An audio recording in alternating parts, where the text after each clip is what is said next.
Assalamualaikum warahmatullahi wabarakatuh. Bismillahirrahmanirrahim. Alhamdulillahirabbil alamin.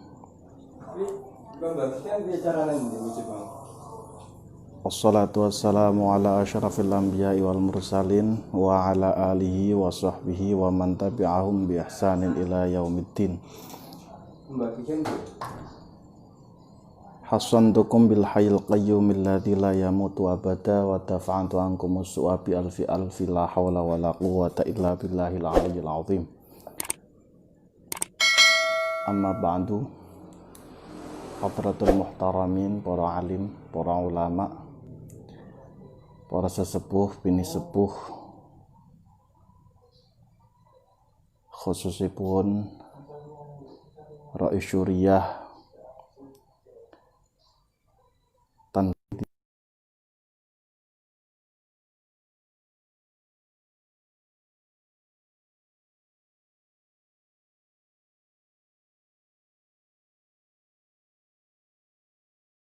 kepada Ketua Pimpinan Cabang GP Ansor Jepara, sahabat Haji Syamsul Arifin SE beserta jajarannya, kepada Ketua Pimpinan Anak Cabang GP Ansor Bate Alit, sahabat Mu'arifin SPD beserta jajarannya, tak lupa kepada Kasat Korcap Jepara dan Abdul Jalal beserta jajarannya, dan Kasat Koryon Banser Bate Alit dan Supriyanto beserta jajarannya. Alhamdulillah, puji syukur kehadirat Allah Subhanahu wa Ta'ala. Pada malam hari ini diperkenankan oleh Allah Subhanahu wa Ta'ala kembali berkumpul bermuajahah. Salawat beserta salam semoga tercurahkan kepada junjungan kita Nabi besar Nabi Agung Muhammad SAW. Semoga kita semua menjadi umatnya, umat yang kelak mendapatkan syafaatul uzma di hari kiamat. Amin Allahumma amin. Sahabat semua, pendengar setia streaming ngaji bareng MTS Rijalul Ansor Bate Alit yang dimuliakan Allah. Pada kali ini saya diberikan kesempatan, diminta untuk mengisi materi tentang kebangsaan. Semoga waktu 20 menit 25 menit ini bisa saya gunakan semaksimal mungkin. Langsung saja. Jadi kalau mengutip apa yang disampaikan oleh Gus Yusuf Khodari, bahwa NU itu sebenarnya adalah pesantren besar bagi umat Islam, khususnya yang di Indonesia. Ketika Mbah Hasyim Asy'ari mendirikan Tebu Ireng, itu hanya mengcover khusus kepada masyarakat sekitar dan yang nyantri, sehingga akhirnya Mbah Hasyim Asy'ari mendirikanlah pesantren yang besar yang bisa mencakup segalanya dan tidak butuh sebuah bangunan. Terdirilah NU. Jadi siapapun yang berada di dalam NU sejatinya dia sedang nyantri kepada Hadratus Syekh Hasyim Asy'ari. Sahabat sekalian, bahwa NU ketika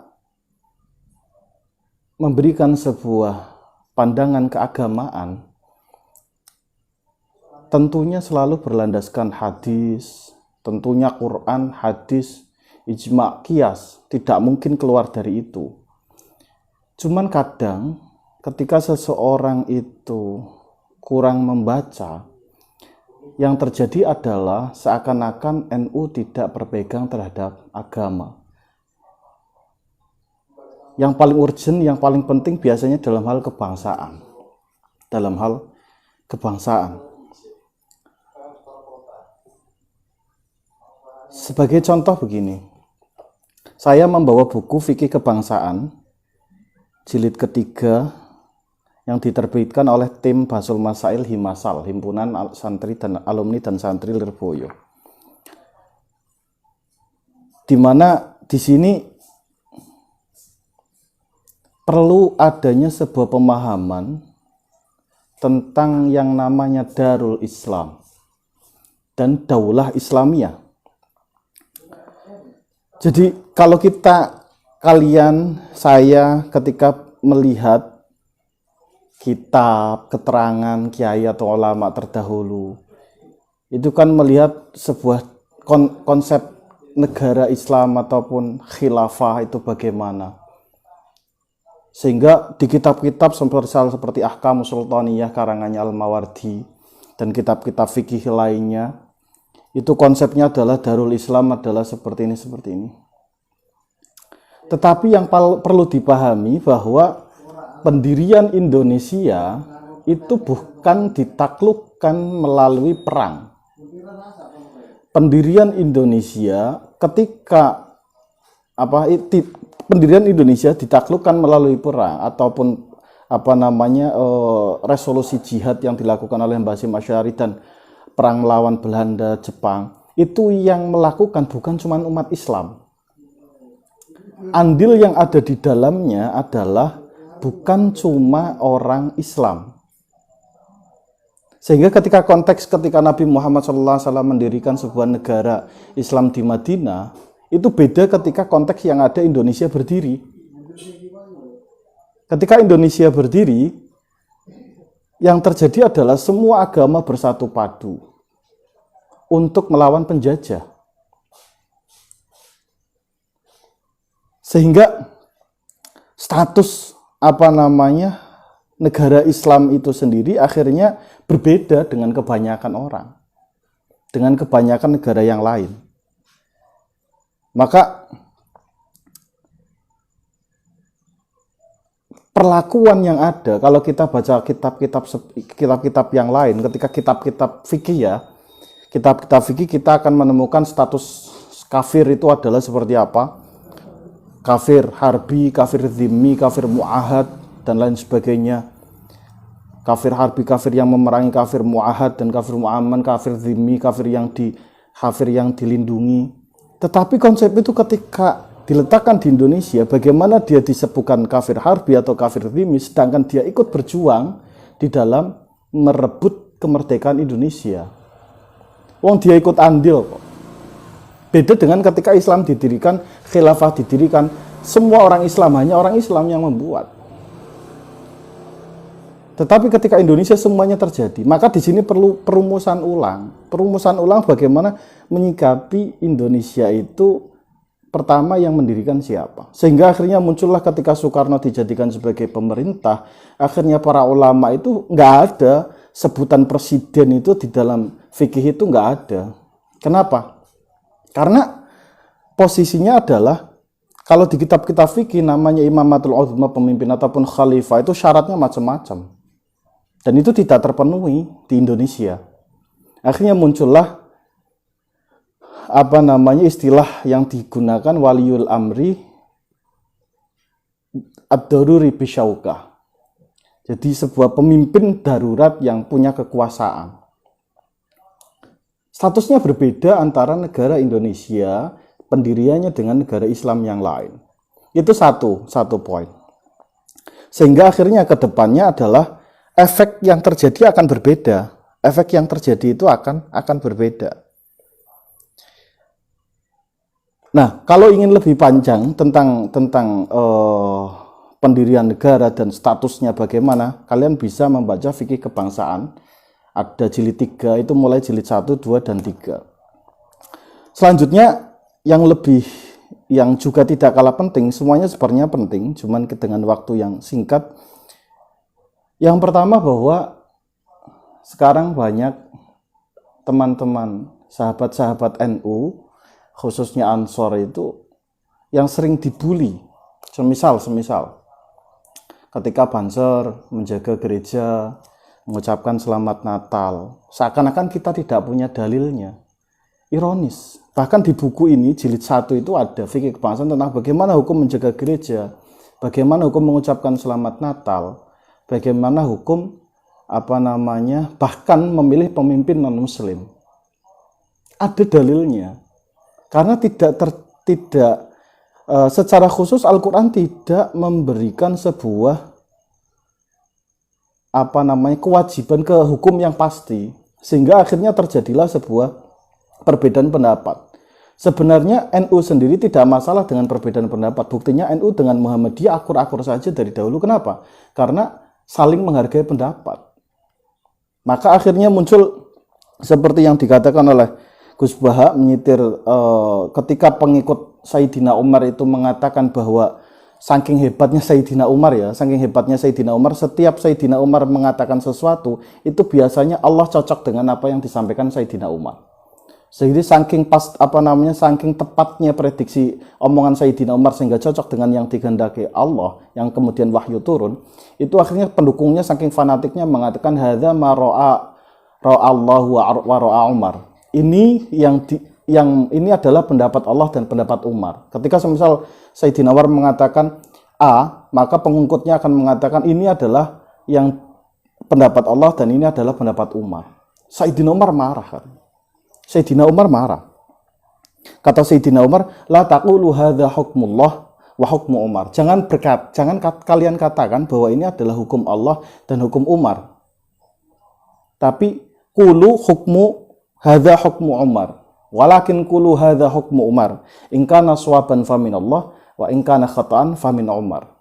Tapi katakan saja ini adalah pendapat Umar. Kalau salah itu adalah berarti saya yang salah, kalau benar Allah yang benar. Jadi pentingnya tidak memberikan klaim atas nama Allah. Penafsiran itu memberikan sebuah kejelasan yang berbeda.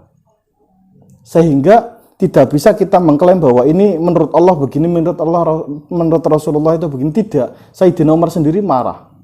Makanya Gus Baha pernah cerita, kalau di salah satu ceramahnya Gus Baha itu mengatakan ketika suatu saat ada seorang kiai, murid dan guru, dua-duanya kiai itu debat. Debatnya kata Gus Baha itu adalah ketika seseorang yang bisa ke bulan itu bisa atau tidak. Kata sang kiai tidak bisa. Berdasarkan hadis Rasulullah SAW seperti ini. Itu tidak bisa. Sang santri itu yang juga kiai itu debat, tidak terima. Sampai subuh kata Gus Baha. Sampai akhirnya kiainya itu berkata, ya udah pokoknya menurut saya begini katanya. Setelah santri itu mendengar kiai itu spontan menjawab seperti itu, santri itu langsung nggih nek kados niku kula setuju Mbah. Gurunya bingung, loh kok kamu dari tadi debat saya terus kok langsung kamu tiba-tiba langsung setuju gimana? Nggih, nek wau niku kan jenengan niku mengatakan menurut Gusti Allah, menurut Rasulullah. Jadi itu ndak bisa. Lah itu kan menurut jenengan, kenapa jenengan menisbatkan kepada Allah dan Rasulullah? Maka ketika jenengan mengatakan ini menurutku seperti ini, ya sudah, saya selesai. Karena itu adalah menurut jenengan dan semua orang punya hak. Semua orang punya hak mengatakan tafsir ini seperti ini, tafsir ini seperti ini. Semua orang punya hak. Sehingga pentingnya seseorang tidak mengatasnamakan agama. Ini penting di dalam beragama dan berbangsa, karena yang paling bisa memicu sebuah konflik itu adalah agama. Kenapa? Semua orang itu pasti punya rasa cinta terhadap agamanya. Walaupun dia orang yang suka maksiat, walaupun dia tidak pernah sholat, tapi ketika agamanya diusik, semua orang itu pasti di hatinya merasa tidak suka. Nah, ketika ini dinyalakan, maka yang terjadi adalah seseorang mengklaim atas nama agama sehingga menyebabkan sebuah kekacauan. Maka gampang sekali menyulut, itu gampang sekali. Seperti dalam hari-hari ini gampang sekali. Yang terjadi adalah bagaimana seseorang itu mengatakan, ayo kita bela agama, ayo kita lawan pemerintah yang zalim, ayo kita runtuhkan kezaliman, kita bergerak. Siapa di dunia ini orang yang tidak ingin melawan pemerintah zalim?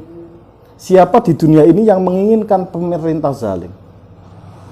Jadi ketika kita tidak mau ikut, dikatakan kita pro pemerintah zalim. Ketika kita tidak ikut, kita dikatakan sebagai seseorang yang tidak suka, tidak mau membela agama. Sahabat sekalian, sebuah kisah nyata dan sampai sekarang terjadi adalah perang yang ada di Syria. Perang yang ada di Syria. Perang yang ada di Syria itu pemerintahannya zalim. Tapi kemudian rata-rata ulama Ahlus Sunnah yang dianut oleh NU, bahkan yang dekat diundang oleh Habib Maulana Al-Habib Lutfi, seperti putra dari Syekh Rajab Dib, salah satu tokoh sufi, dan Muhammad Said Ramadan Al-Buti, yang kemudian Muhammad Said Ramadan Al-Buti ini dibom ketika berada di musola, di masjid ketika sedang mengkaji tafsir Al-Quran. Gara-garanya apa? Gara-gara beliau mendukung pemerintah. Tapi apa yang dikatakan oleh Syekh Buti waktu sebelum beliau meninggal? Syekh Buti itu mengatakan bahwa saya itu ketika mendukung gerakan pemberontakan, yang ada adalah terjadinya tumpah darah. Selagi pemerintah tidak menyuruh kita untuk kafir, maka kita wajib untuk mematuhi pemerintah. Kalau kata Habib Ali Al-Jufri lebih kejam lagi. Seseorang yang menghancurkan, seseorang yang memberikan provokasi terhadap institusi-institusi negara, maka orang itu adalah kriminal. Fahuwa mujrimun, maka dia adalah kriminal. Walau labisal imamah, meskipun dia menggunakan imamah, meskipun dia mengatakan nusratul Islam, membela agama Islam. Tidak bisa. Karena seseorang ketika sudah memprovokasi institusi negara, melawan pemerintah, yang ada adalah negara akan chaos, saling punya pendukung, dan akhirnya yang ada rakyat tidak nyaman. Lihat apa yang terjadi di Syria. Sampai sekarang tidak bisa terjadi. Sampai sekarang Syria itu tidak nyaman untuk ditempati. Ataupun di Yaman, Habib Ali Al-Jufri. Dan ironisnya, kalau kalian bisa melihat ya, kalau kita semua bisa melihat yang terjadi di perang di Timur Tengah, siapa yang mendukung pemberontak dan siapa yang tidak mendukung pemberontak. Rata-rata yang mendukung pemberontak adalah ulama-ulama non-NU atau non-Ahli Sunnah wal Jamaah. Yang mendukung, silahkan kalian buktikan. Meskipun sedikit Ahli Sunnah wal Jamaah mungkin, Ahli Sunnah wal Jamaah mungkin yang agak mendukung terhadap gerakan pemberontak itu Syekh Yusuf Qaradawi. Syekh Yusuf Qaradawi bahkan sangat mengultimatum Syekh Ramadan Al-Buti ketika mendukung pemerintah Suriah. Bahkan menghalalkan darah orang ulama yang mendukung pemerintah Suriah. Tapi Syekh Yusuf Qaradawi sendiri kalau kalian melihat itu adalah alirannya adalah Ikhwanul Muslimin. Sahabat sekalian, kita di sini tidak dalam rangka untuk mencaci maki mereka, tetapi kita membentengi diri kita sendiri bagaimana agar kita tahu bahwa NU itu punya dalil. Sebagai salah satu contoh ya, suatu ketika ini ceramah Gus Bahak juga, suatu ketika Harun Ar-Rasyid didatangi oleh seorang pemuka agama, dan ketika itu pemuka agama itu berkata kepada Harun Ar-Rasyid, Harun Ar-Rasyid, saya akan menasihatimu dengan nasihat yang sangat keras. Tapi Harun Ar-Rasyid itu seorang yang alim. Akhirnya beliau menjawab pemuka agama itu. Kata beliau, innallaha qad arsala man huwa khairum minka ila man huwa syarrum minni. Wahai pemuka agama, sesungguhnya Allah itu telah mengutus seseorang yang lebih baik dari kamu kepada seseorang yang lebih buruk dari saya. Jadi saya ulangi, Harun ar-Rasyid menjawab, wahai pemuka agama, sesungguhnya Allah telah mengutus seseorang yang lebih baik dari saya, seseorang yang lebih baik dari kamu, sesungguhnya Allah telah mengutus seseorang yang lebih baik dari kamu kepada orang yang lebih buruk dari saya. Lantas membacakan firman Allah Subhanahu wa taala, faqula lahu qawlan layyinan la'allahu yatadzakkaru aw yakhsha. Surat Thaha ayat 44. Ini adalah ketika Fir'aun ingin didakwai oleh Nabi Musa dan Nabi Harun. Kata Allah Subhanahu wa taala, wahai Musa, kamu berkatalah pelan terhadap Fir'aun. Menawa Fir'aun itu takut atau dia akan ingat kembali. Jadi Nabi Musa itu lebih baik daripada tokoh masyarakat yang mau menegur Harun ar-Rasyid. Dan Fir'aun lebih buruk daripada Harun ar-Rasyid. Pemerintahan Fir'aun dengan pemerintahan Harun ar-Rasyid lebih buruk Fir'aun. Jadi Nabi Musa sendiri disuruh untuk berdakwah kepada Fir'aun dengan qaulal layyina, dengan perkataan yang lembut. Dengan perkataan yang lembut. Tetapi kemudian kita ternyata kepada seseorang yang bahkan lebih Fir'aun yang lebih buruk saja disuruh kita berdakwah dengan lembut, tapi kita dengan sesama tidak bisa untuk berkata dengan lembut. Sahabat sekalian, bahwa untuk menutup kajian kali ini, saya akan menutup dengan membacakan sebuah teks kitab dari kitab Tajul Arus Al-Hawi li Tahdzibin Nufus karya Syekh Imam Tajuddin Ibnu Athaillah Sakandari, pengarang Hikam Ibnu Athaillah. Jadi kalau kata Gus Bah, untuk ngalah berkah, karena biasanya orang itu kan selalu keras, tapi kalau sudah masuk dalam dunia tasawuf, hatinya itu akan lembut. Karena segala sesuatu itu tidak hanya berlandaskan kita melihat tentang halal dan haram. Kalau kata para ulama itu kan ada yang namanya fikih ahkam dan ada kalanya fikih dakwah. Fikih ahkam itu jelas halal dan haram. Seperti ini, tidak pakai jilbab itu hukumnya haram, jelas. Pakai jilbab itu hukumnya wajib, jelas. Tetapi bagaimana ulama NU dulu semisal tidak mewajibkan, tidak terlalu kamu harus begini, kamu harus meninggalkan maksiat gini, tidak. Tapi dengan menggunakan pendekatan yang dilakukan Wali Songo itu namanya fikih dakwah.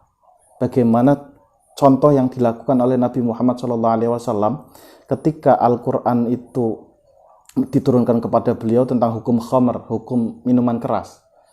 Apa yang disabdakan pertama kali? Yas'alunaka 'anil khamri wal maisir qul fihima itsmun kabiru wa manafi'u lin-nas wa itsmuhuma akbaru min naf'ihima. Jadi pertama kali adalah banyak orang yang bertanya kepadamu tentang hukum minuman keras dan judi. Apa hukumnya? Apa itu tentang minuman keras? Bagaimana? Nabi hanya disuruh menjawab qul fihima itsmun kabir wa manafi'u lin-nas. Dikatakan oleh Nabi, jawab aja kata Allah, bahwa di dalam khamr atau minuman keras dan judi itu ada yang namanya manfaat. Ada yang namanya manfaat dan dosa, tetapi dosanya lebih besar, manfaatnya lebih kecil. Wa itsmuhuma akbaru min naf'ihima, dosanya lebih besar, keburukannya lebih besar. Itu satu, jawabannya ringan seperti itu. Baru setelah itu ada turun ayat lagi. Wala taqrabus sholata wa antum sukara, janganlah kalian mendekati sholat sedangkan kalian dalam keadaan mabuk. Jadi waktu itu ada sahabat belum diharamkan khamr. Itu ketika mau sholat, sedang sholat itu mabuk. Akhirnya dilarang. Kamu inti kayak gini, kayak kamu mabuk nggak apa-apa, tapi jangan sholat. Ketika mau sholat jangan mabuk. Maksudnya gitu. Ketika kamu mau sholat jangan mabuk. Jadi bertahap. Baru ketiga innamal khamru wal maisiru rijsun lah. Sampai intinya khamr dan perjudian itu adalah najis. Jadi bertahap. Loh, sampai kapan? Bagaimana kita sampai kapan kita akan dakwah bertahap? Sampai akhir. Karena sabda Nabi bahwa umat yang paling bagus adalah umat Nabi, kemudian sahabat Nabi, nanti kesini itu tambah jelek. Lah bagaimana ketika kita umat akhir zaman, umat-umat yang penuh dengan kejelekan, keburukan, kok dakwah kita kayak Nabi baru pertama kali ada. Jadi kalimun nas biqadri uqulihim, berbicaralah manusia dengan kadar akal mereka. Dan inilah pentingnya seseorang memahami yang namanya maqasidus syariah. Maksud dari syariat. Saya kasih contoh. Terakhir contoh. Jadi kalian tahu kan bagaimana 8 asnaf, 8 golongan yang menerima zakat itu siapa saja? Salah satunya kalian pasti tahu adalah mu'allaf.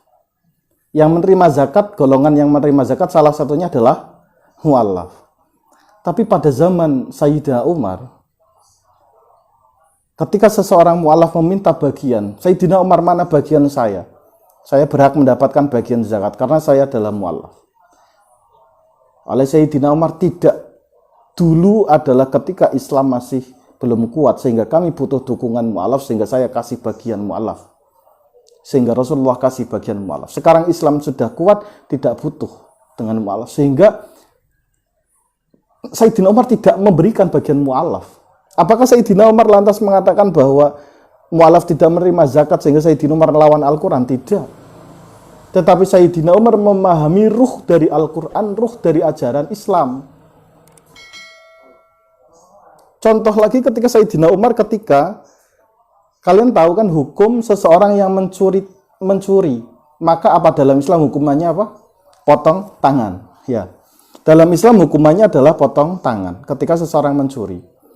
Tapi ketika suatu ketika masa paceklik ada seseorang yang mencuri. Ketika masa paceklik ada seseorang yang mencuri, Sayyidina Umar tidak memberlakukan potong tangan. Apakah Sayyidina Umar anti dengan hukum Islam? Tidak. Karena konteksnya berbeda. Kejadiannya berbeda. Inilah ketika seseorang itu harus tahu.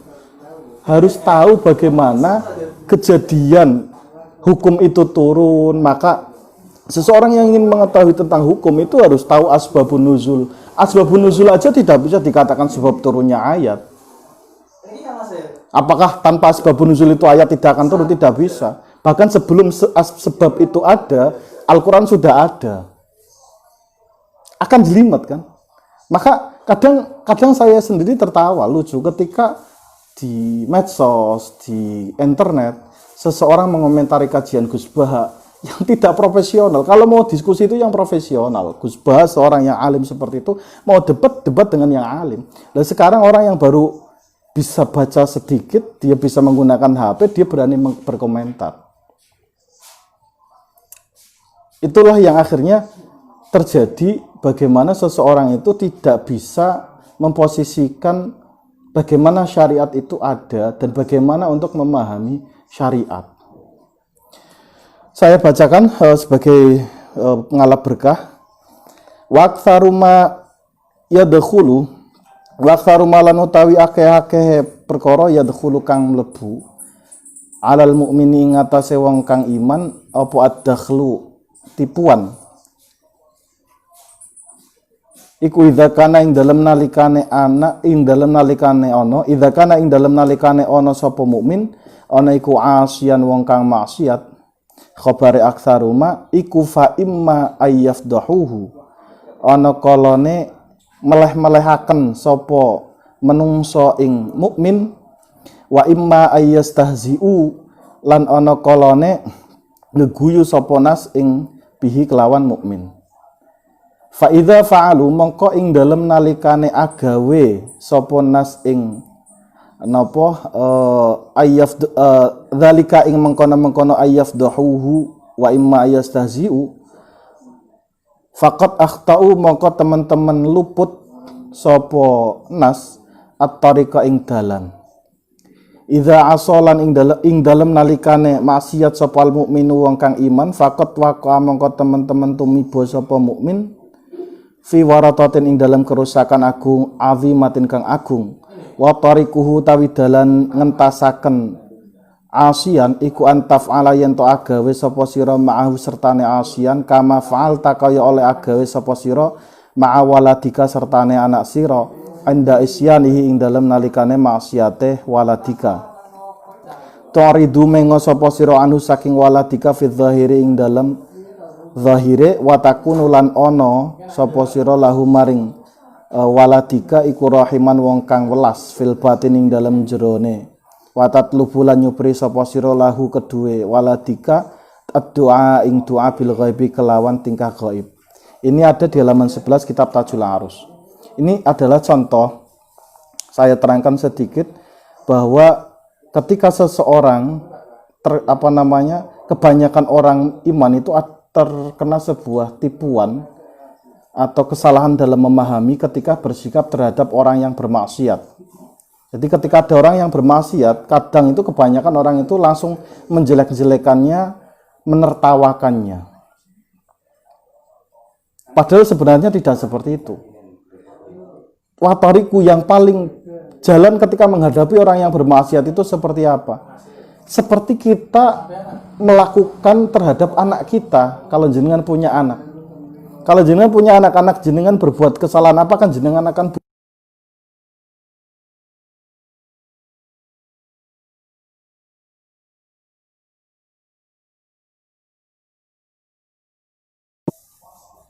maka kata Gus Bahal kan,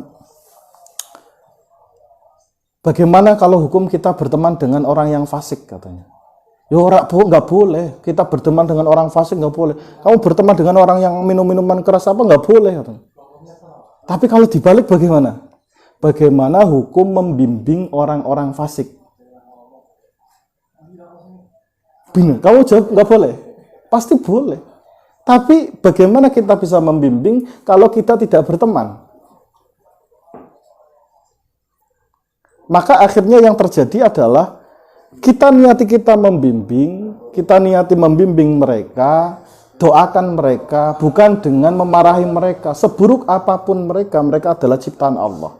Ketika kalian mempunyai ciptaan, semisal kalian membuat pulpen kalian jelek, tapi kalian marah-marahi pulpen itu, kalian pasti akan marah. Apalagi Allah menciptakan makhluk, dan makhluk itu adalah ahsanit taqwim. Paling mulia-mulia, bagus-bagusnya ciptaan. Mungkin itu yang bisa saya sampaikan dalam pertemuan kali ini. Kalau ada pertanyaan, mari kita diskusikan. Semoga tentunya ini perdebatan yang sangat panjang, dan saya sebenarnya lebih suka untuk diskusi, kita tanya jawab. Tapi kalau ada yang ingin diskusi, saya sangat open. Kita bisa diskusikan ini. Kurang lebihnya mohon maaf. Wallahul muwaffiq ila aqwamit thariq. Kita tutup dengan berdoa kepada pendiri NU, khususnya kepada beliau Hadratus Syekh Hasyim Asy'ari, kepada beliau Mbah Bisri Syansuri, kepada beliau Mbah Wahab Hasbullah, kepada beliau Mbah Ahmad Siddiq dan lain sebagainya, sampai kepada Mbah Abdurrahman Wahid, Mbah Hashim Muzadi, dan Mbah Ahmad Sahal Mahfud. Semoga beliau-beliau yang telah berjuang dengan NU menjadi berkah kepada yang sudah meninggal, ditinggikan derajatnya di surga Firdaus. Wa ila hadrat Nabil Mustafa Rasulullah sallallahu alaihi wasallam. Al-Fatihah. A'udzubillahi minasyaitonir rajim. Bismillahirrahmanirrahim. Alhamdulillahirabbil alamin. Arrahmanir rahim. Maliki yaumiddin. Iyyaka na'budu wa iyyaka nasta'in. Ihdinas siratal mustaqim. Siratal ladzina an'amta 'alaihim ghairil maghdubi 'alaihim waladdallin. Adza wal 'afwu minkum wallahu al-muwaffiq ila aqwamit thariq. Assalamualaikum warahmatullahi wabarakatuh.